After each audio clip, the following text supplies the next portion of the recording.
আচ্ছা, বেসিক্যালি এই কারখানাটা, কারণ আপনারা জানেন এটা অনেক দিন আগে তৈরি করা। হ্যাঁ, তো এখন এটা ফুল ক্যাপাসিটিতে তো মানে কাজ করতেও পারছে না।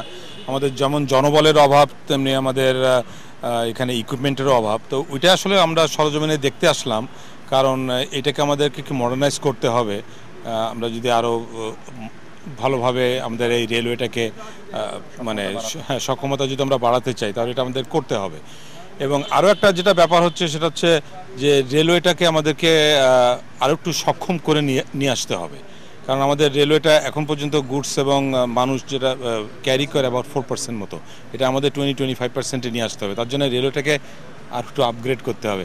এবং তার জন্য এইটা হবে, এই পার্বতীপুর এবং সৈয়দপুর এই দুইটা কারখানা হবে কি, কারণ আমাদের যত লোকোমোটিভ যদি নষ্ট হয়, তারপরে এই যে আমাদের এই কোচগুলো যদি নষ্ট হয়, তাহলে এগুলোকে তো আমাদের তো কন্টিনিউয়াসলি রিপেয়ার করতে হবে। এই কারণে অ্যাকচুয়ালি দেখতে আসলাম যেটা কতটুকু কি সম্ভব, কি করা যায়। হ্যাঁ, এইটাই এবার যে আমি কথা বলবো। হ্যাঁ, এটা জনবল সংকট শুধু আমাদের রেলওয়ে না, সব জায়গায় এখন মোটামুটি। কারণ ঠিকমতো গত এক বছরে আমরা অনেক চেঞ্জের ভিতর থেকে গেছি, যার ফলে ঠিকমতো হায়ারিংও হয়নি। তা ওইটাই ট্রাই করবো আমরা যতদূর মানে কুইকলি আমরা হায়ার করতে পারি, মানে আমাদের এই লোক বলটা বাড়াতে পারি। হ্যাঁ, আমাদের আমাদের কিছু কিছু পার্টসের অবশ্য সংকট রয়ে গেছে। তো এখন এইটা দ্যাটস অ্যানাদার রিজন আমরা এখানে আসছি আজকে দেখতে। তো এইটা এখন খুব কুইকলি আমরা চেষ্টা করছি এগুলো পারচেস করার, যাতে করে আমাদের এই লোকোমোটিভ এবং কোচগুলো যেন আবার কার্যকরী মানে চলে আর কি, সোজা কথা। এখন একটু স্লো আছে। আমরা বাই দিস টাইম এটা ক্যারেজ অ্যাসেম্বলিং ওয়ার্কশপ, কারখানা আধুনিকায়ন এবং ক্যাপাসিটি এনহ্যান্সমেন্ট, তিনটে ইস্যুকে নিয়ে একটা বড় আকারের প্রজেক্ট এখানে রেডি করা হচ্ছে, যেটা সৈয়দপুরের জন্য একটা এবং পার্বতীর জন্য আরেকটা। ওখানে পার্বতীর লোকো কানেকশনে আর এখানে কোচ এবং ওয়াগন কানেকশনে। এটা হলে আমাদের সক্ষমতার যে দরকার সেটা আমরা পূরণ করতে এটা সম্ভব। ওইটা বলতে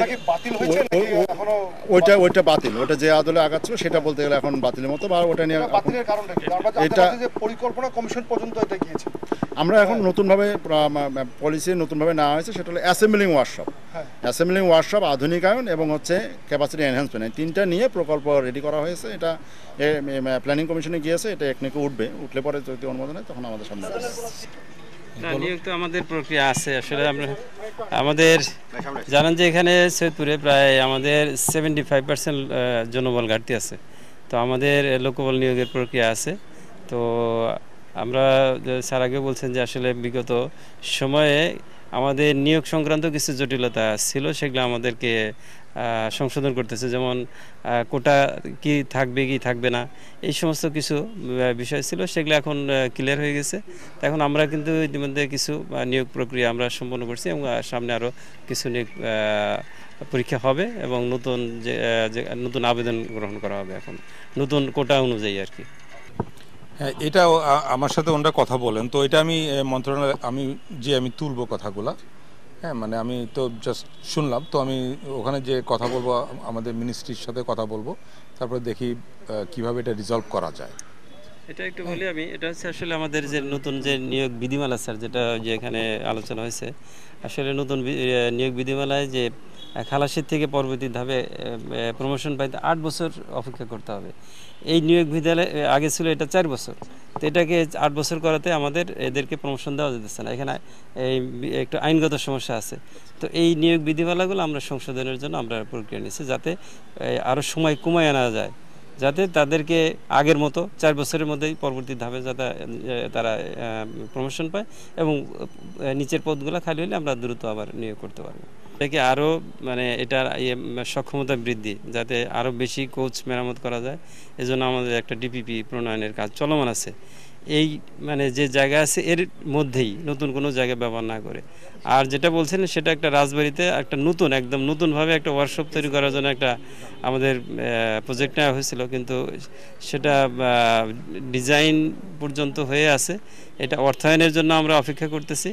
তো ওখানে আবার কিছু ল্যান্ড একুইজিশনও লাগবে।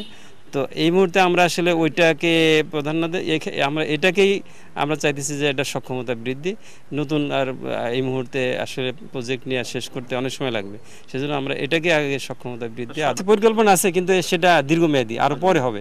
কিন্তু আপাতত এটাকেই এটাকে আগে এটার সক্ষমতা বৃদ্ধি করা হবে, এরপরে প্রয়োজন আমাদের আছে ভবিষ্যতে এটা করা হবে রাজবাড়িতে। Thank you